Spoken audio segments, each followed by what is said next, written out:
आज मी तुम्हाला माझी गार्डन दाखवते. माझं गार्डन म्हणजे मिनी गार्डन आहे. ते आहे माझ्या हॉलमध्ये. तर मला आता हॉलमध्ये घेऊन जाते मी. हे माझं मिनी गार्डन आहे.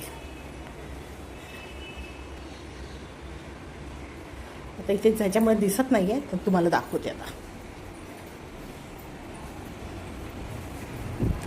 ही माझी गणेश फुलाची वेल आहे. हां, ही जी आहे ही गणेश फुलाची वेल आहे. ह्याला भरपूर निळी फुलं येतात. गोकर्णाचं झाड आहे ते. गोकर्णाची वेल आहे. तुम्हाला दाखवते.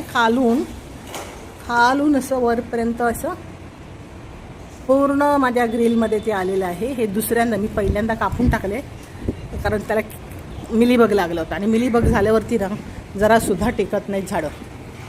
बघा, आता पण परत त्याला प्रॉब्लेम झाला आहे. आता त्याला कुठला एक किडा लागला आहे माहिती नाही. हे बघा, हे असे गोल गोल गोल गोल आकाराची पानं गोल करून खातो. हे बघा, कोणाला जर माहिती असेल की ह्याच्यावरती उपाय काय तर प्लीज मला सजेस्ट करा की ह्याच्यासाठी मी काय औषध करू शकते.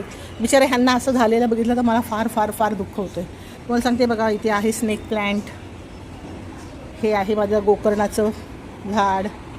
हे आहे, हे जे दिसतंय हे आहे रेन लिली, म्हणजे वॉटर लिली. हे वॉटर लिली आता पावसाळ्यात त्याला भरपूर फुलं येतात. हे पण आहे स्नेक प्लांट. मजेशीर गोष्ट म्हणजे या स्नेक प्लांटला इंग्लिशमध्ये मदर टंग नाही, मदर इन लॉ टंग. मस्तच. हे आहे आबोली. अजून दुसऱ्या ह्याच्यात पण माझं ते गोकर्णाचं आहे. हे आहे आबोलीचं. आबोलीला माझ्या भरपूर फुलं येतात. माझी सुंदर सुंदर स्वीट स्वीट आबोली. हे आहे झेंडू. पिवळा झेंडू आहे. खूप सुंदर फुलं येतात. त्याला कळ्या पण भरपूर आल्यात.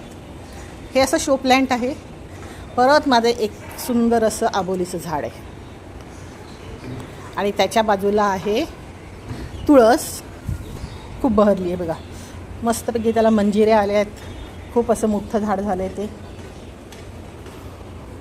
आणि हे सगळ्यात शेवटी आहे ते प्राजक्ताचं झाड आहे. ते प्राजक्ताचं झाड पण भरपूर उंच आहे पण त्याला फुलंच येत नाहीत. तर त्याचं काय कारण असेल ते पण मला कमेंटमध्ये सांगा प्लीज. तर अशी ही माझी मिनी गार्डन आहे. माझ्या गॅलरीमध्ये फुलवलेली गार्डन. ते काय करणार, जागेच्या अभावाने आपल्याला असे हौसी पूर्ण करून घ्यायला लागतात छोट्या छोट्या जागेंमध्ये. पण मी भरपूर खुश असते. बघितलीच माझं मिनी गार्डन मस्त आहे ना. गोकर्णाच्या झाडाला जे कीड लागली ते कीड लागली तर त्या किडीचं काय करायचं ते मला प्लीज कमेंट करून सांगा. मी तुमच्या कमेंटची भरपूर वाट बघते. बाय. पुढच्या व्हिडिओमध्ये परत भेटू. बाय.